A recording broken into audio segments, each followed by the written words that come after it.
안녕하세요. 우리 신앙 이야기의 박PD입니다. 오늘은 마리아 복음 읽기 19번째 시간 16적 1절에서 7절까지 함께 읽어보도록 하겠습니다. 1절 세 번째 기류에서 벗어난 혼이 계속 아래로 내려가니 2절 네 번째 기류가 나타나더라. 3절 일곱 표상을 가졌으니 4절 그 첫째가 어둠이요 5절 둘째가 그 욕망이요 6절 셋째가 무지요 7절 넷째가 치명적인 시기심이요. 앞서 시간에 나왔었던 그림입니다. 네 번째 기류에 대해서 한번 읽어보시고 넘어가시기 바랍니다. 계속해서 보겠습니다.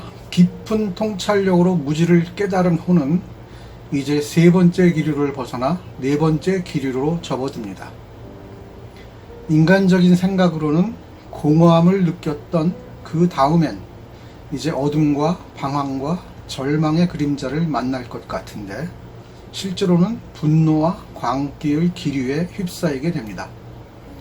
혼의 입장에서 내가 아무것도 아니라는 것을 깨닫게 된 후에 오는 자연스러운 첫 감정이 분노라고 현대심리학에서도 말합니다. 너무나 무기력한 자신을 들여다보며 자신뿐만 아니라 어딘가를 향해 거대한 분노를 쏟아내게 된다고 합니다. 마치 어린아이가 어른에게 뭔가 부당한 대우를 당했을 때 자신의 힘으로는 어쩌지 못하지만 자신의 감정은 추스를 수 없어 씩씩대고 있는 모습과 같습니다. 그 단계를 거치면 자신의 처지를 인정하게 됩니다. 그걸 인정하게 될 때 분노는 가라앉게 됩니다.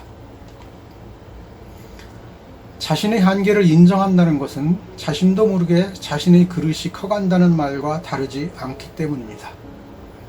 그러나 이 단계에서 자신의 한계를 인정하고 받아들이지 않으면 방바닥에 뒹굴며 떼를 쓰는 어린아이와 같은 모습이며 더 나아가 교만한 상태가 됩니다. 이제 자연스럽게 그 모든 불행에 대해 책임을 전가하게 됩니다. 그 상대가 사람이든 환경이든 아니면 신이든 여기까지 나아가면 더욱 나락으로 떨어지게 되는데 집착, 질시, 저주의 상태에 들게 되고 이전 단계에서 벗어났던 무지에 다시 가까워지고 말게 됩니다. 마리아 또한 세 가지 기류를 겨우 비틀대며 벗어났는데 이제 더욱 강력한 기류를 만나게 됩니다. 여기에는 7가지 죄악이 있는데 어둠, 욕망, 무지, 시기심, 유욕, 중독된 지혜, 사악한 지혜를 가리킨다. 이를 가리켜 신의 7가지 분노라고 말합니다. 이 강력한 힘에 혼은 사로잡히게 됩니다. 내가 뭔가에 쉬었었나 봐, 내 정신이 아니었어 와 같은 류의 말을 하는 경우가 있는데 마리아 복음에서는 이 경우를 치명적인 시기심으로 정의합니다. 인간의 시기심과 신의 시기심에 관한 이야기는 여기서 다루지 않고 있습니다. 일부 영지주의 저서에서는 분노하여 질투하는 신을 타락한 신이라고 보는 견해를 나타내기도 합니다. 우리가 할 일은 어둠에서 빛을, 분노에서 힘을, 질투 안에서 사랑을 분별해내는 것입니다. 실상 이런 주장은 영지주의가 아니라도 신비 체험을 말하는 모든 종교는 공통적으로 강조합니다. 우리가 겪는 일들에서 표상을 찾아내고 그 표상들에 대해 무조건 긍정적인 관점을 갖는 것도 잘못이고 무조건 부정적인 관점을 갖는 것도 잘못입니다. 긍정만 강조하면 맹신하게 되고 부정만 하면 비관론자 또는 불가지론자나 무신론자가 되기 때문입니다.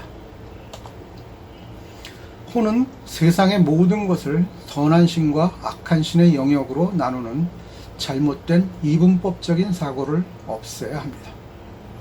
이 책이 영지주의 서적이지만 실상 영지주의자들이 이런 이분법에 매우 잘 걸려 넘어집니다. 그런 점은 오늘날 기독교인들도 마찬가지입니다. 이분법적인 관점만 놓고 본다면 오늘날 기독교인과 영지주의자들은 구분할 수 없습니다. 둘 다 똑같은 생각을 하고 있습니다. 그러면서 그저 남을 헐뜯기만 할 뿐입니다. 성서에서 야훼의 질투는 인간의 질투와 다르게 표현합니다.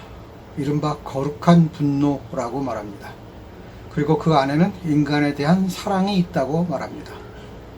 누구도 말하지 않아서 그렇지 유대인에게만 해당하는 사랑입니다. 다른 족속들은 멸절시켜야 할 지옥의 땔감들일 뿐이죠. 이런 왜곡된 인식 때문에 오늘날 소수자에 대한 차별에 기독교가 앞장서고 있는 현실입니다. 자신들은 선택받은 백성이라는 유대인들의 사고방식을 오늘날 기독교인들이 고스란히 받아들이고 있기 때문입니다. 그래서 광화문에서 이스라엘기를 들고 난리를 치는 것입니다. 영적 이스라엘, 이 말이 그토록 듣고 싶었나 봅니다. 실상 이런 문제는 목사들의 잘못이 큽니다. 할 말은 많지만 다시 본문으로 돌아가겠습니다. 신은 실제가 아닌 환영을 마치 실제인 것처럼 여기고 거기에서 만족과 평안을 얻으려 할 때 질투를 합니다. 이 환영을 기독교적 용어로 바꾸면 그것이 바로 우상이 됩니다. 우상은 우리 주변에 너무나 많습니다. 가족이 우상일 수도 있고 돈이 우상일 수도 있고 명예가, 학벌이, 자존심이, 인간은 무엇이든 그것을 우상으로 삼을 수 있습니다. 물론 자신은 그것을 우상인 줄 모르지요. 자신이 섬기는 우상이 무엇이 되었든 그 환영은 자신에게 진정한 행복을 주지 못한다는 것입니다.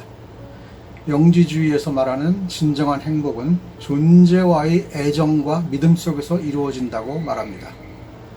여기서 말하는 존재는 인간이 아닙니다. 그러나 동시에 인간일 수도 있습니다. 여기서 말하는 존재는 신일 수도 있고 신의 뜻으로 살아가는 사람일 수도 있기 때문입니다. 바꿔 말하자면 근원에서 만나느냐 하는 차원을 가리킵니다. 예를 들자면 우리는 바위에 바닷물이 철썩 부딪혀 공중에 분말처럼 흩날리는 작은 물방울 알갱이 하나를 자신이라고 생각하며 살아간다는 말입니다. 드넓은 바다를 모르는 찰나를 살아가는 모습이라는 거지요. 바로 여기서 존재라고 하는 것은 바다를 가리킵니다. 바로 나라고 하는 존재의 근원, 그것을 존재라고 한다는 겁니다. 바로 이것을 깨달아 알아 그 존재와 주고받는 사랑과 신뢰에서 진정한 행복이 온다고 말합니다. 그럼에도 불구하고 혼은 아직 거기까지 가지 못하고 있습니다.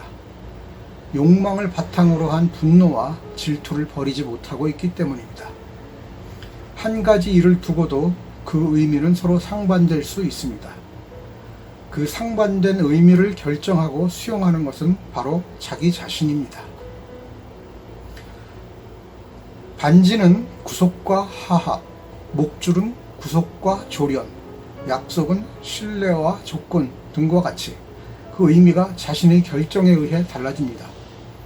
그 이유는 바로 자신의 욕망이 개입했느냐, 그 욕망을 바탕으로 분노와 질투가 작용했느냐에 따라 달라지는 것입니다. 자신의 욕망을 따를 때 성전은 기도하는 집에서 장사하는 집으로 바뀌게 된다고 예수는 고발하고 있습니다. 바로 이 단계를 지나면서 마리아는 이제 저 멀리 오아시스가 있다는 것을 인식하기 시작합니다. 말씀을 묵상한다는 것은 바로 이렇게 자신의 욕망을 누르고 그 진의를 밝혀내는 작업입니다. 성서에 나오는 목마른 사슴이 샘물을 찾는다는 말의 의미가 어떤 의미인지 알게 됩니다. 자신의 욕망에 아무 영향을 주지 못하는 말씀 묵상은 전부 거짓이고 허위이며 엉터리 사기입니다. 네, 여기까지 마리아복음 19번째 시간 함께 읽어보았습니다. 다음 시간에 뵙겠습니다.